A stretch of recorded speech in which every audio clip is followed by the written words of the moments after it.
Free agency rumors are escalating as a recent report reveals a wild update bringing forth a divisive veteran signing that is sure to split fans right down the middle as the search for secondary reinforcements on this defense continue. We're going to be breaking down all that in this episode of Vikings Digest, so first make sure to hit that subscribe button and click the bell icon so you don't miss any and all updates surrounding the Vikings as we are 9 days away from the NFL draft. And with that, let's hop into the first topic of the day, which is escalating free agency rumors.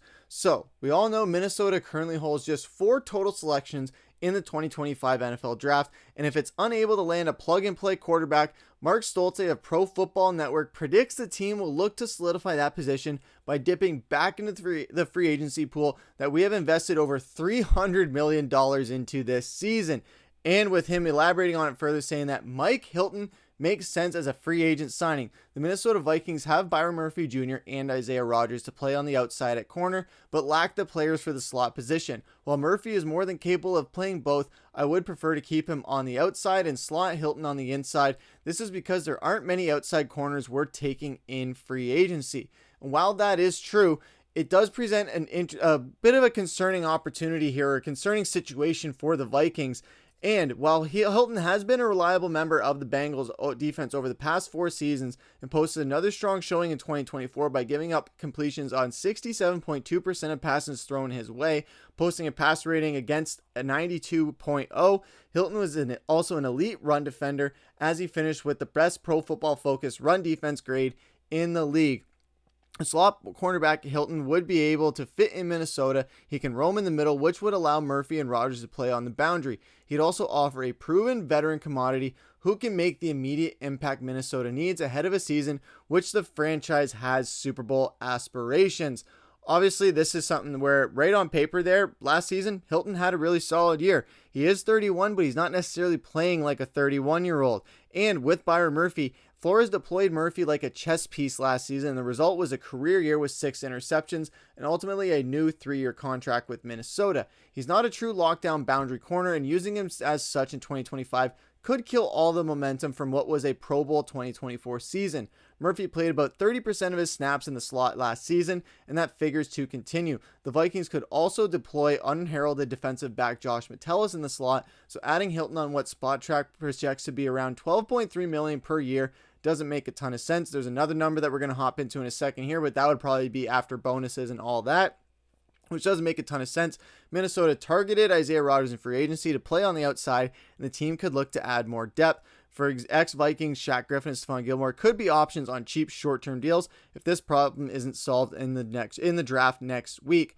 So obviously the draft is going to present a lot of opportunities for Minnesota to try and go and solidify that. But what have I also said just in our last video about Jalen Ramsey is if you take a chance on a corner, you're putting yourself up for a position where you could have a 60-40 or 70-30 ratio of great secondary to weaker secondary.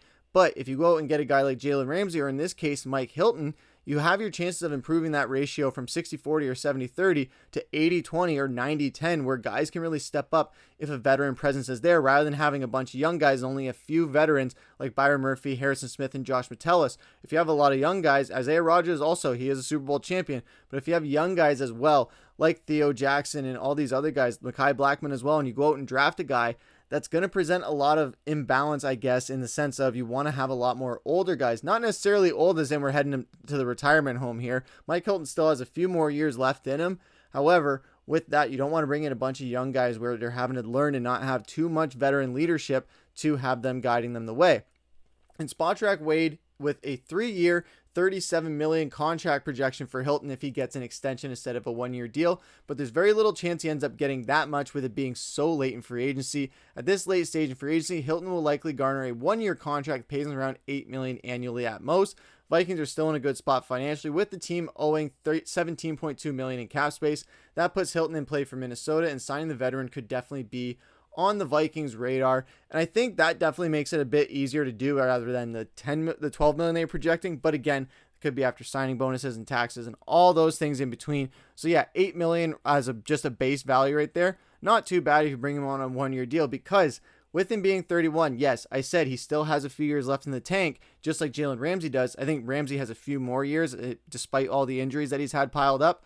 However, with Hilton, he's 31 years old. At the end of next season, he'll be 32. So if you want to lock him down for a 3-year deal, he's going to be pretty old by the time he gets that. I know not super old by quarterback definition or Tom Brady or Aaron Rodgers definition, but for a corner definition, that is still pretty fairly old to be playing at an elite level. Not saying Mike Hilton can't do that and break that kind of curve, I guess, or the age curve that exists around cornerbacks, and as well as that we've seen in running backs by the age of 30 as well. So he has a chance to really go out and kind of prove that wrong.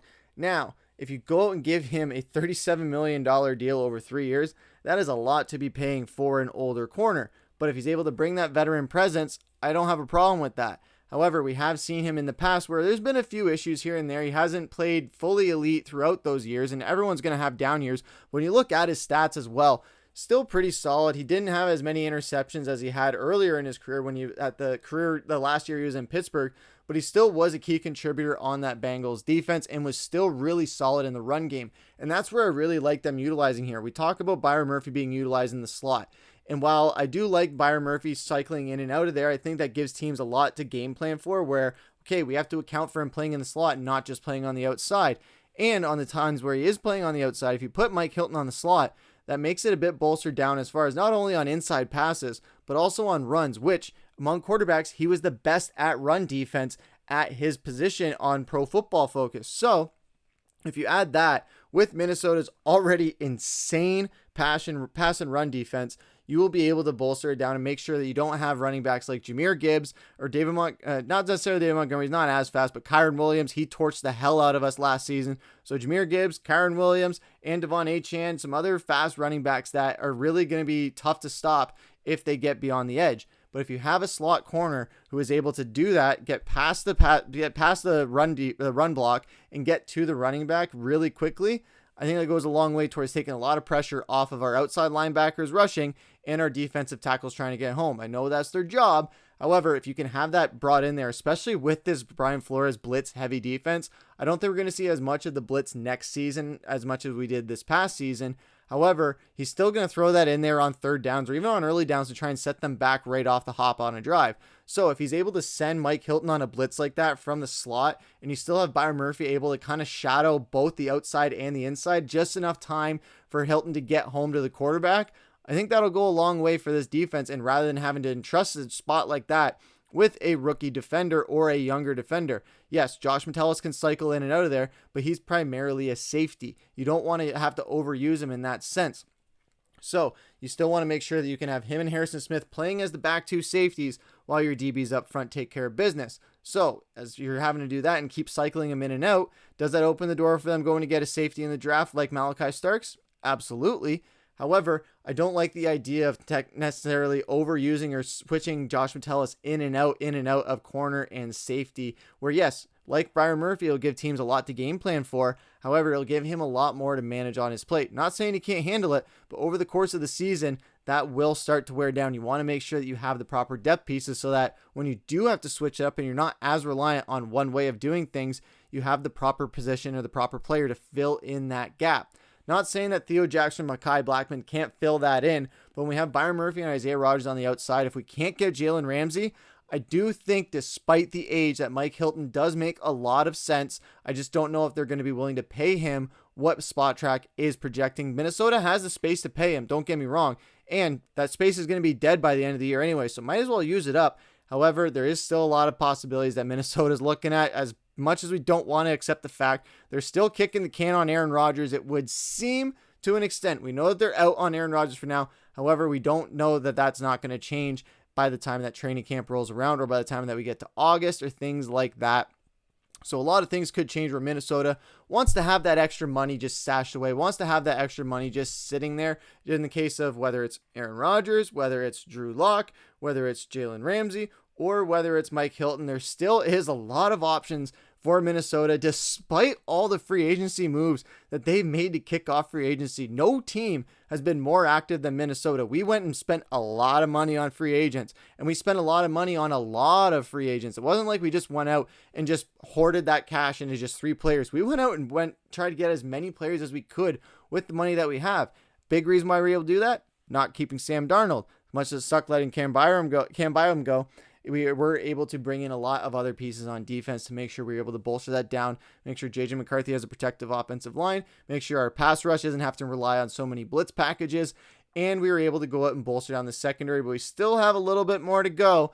However, with the draft coming up, we'll see what the Vikings do there as far as backup quarterback, other cornerback, other safety, who knows, before they go forward and trying to see what other things they can do in free agency. I don't hate that move by Kwesi. I think with a player like Mike Hilton, he's not necessarily going anywhere fast at this point. If he hasn't been signed now, he's not going to be signed for a little bit. So Minnesota can kind of wait a little bit on there. Jalen Ramsey, that stuff was just announced, so there is still time to wait until after the draft for something like that. Or you make a deal on draft night, which is something that I think will happen.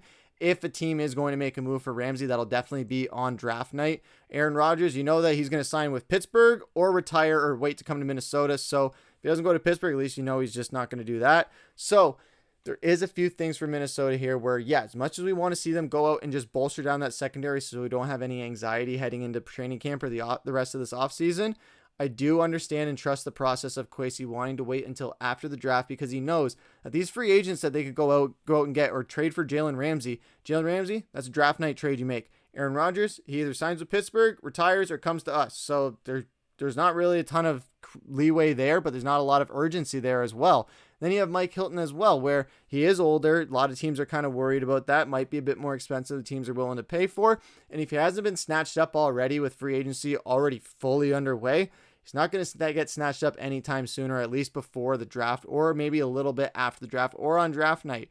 So with that, Minnesota does have a lot of options here at play. We just have to be patient, trust in the process with Kwesi, let Kwesi and KOC cook, and trust that they are going to get us the best possible players heading into this season so that we can bring a Lombardi over to the Twin Cities. But what do you guys think about all this? What do you guys think about the idea of bringing in Mike Hilton? Do you guys love the idea? Do you hate the idea? Are you on the fence about the idea like with Jalen Ramsey? Let us know what you guys have to say down in the comments below. But that's going to do it for this episode of Vikings Digest. I've been your host, Griffen. Take care.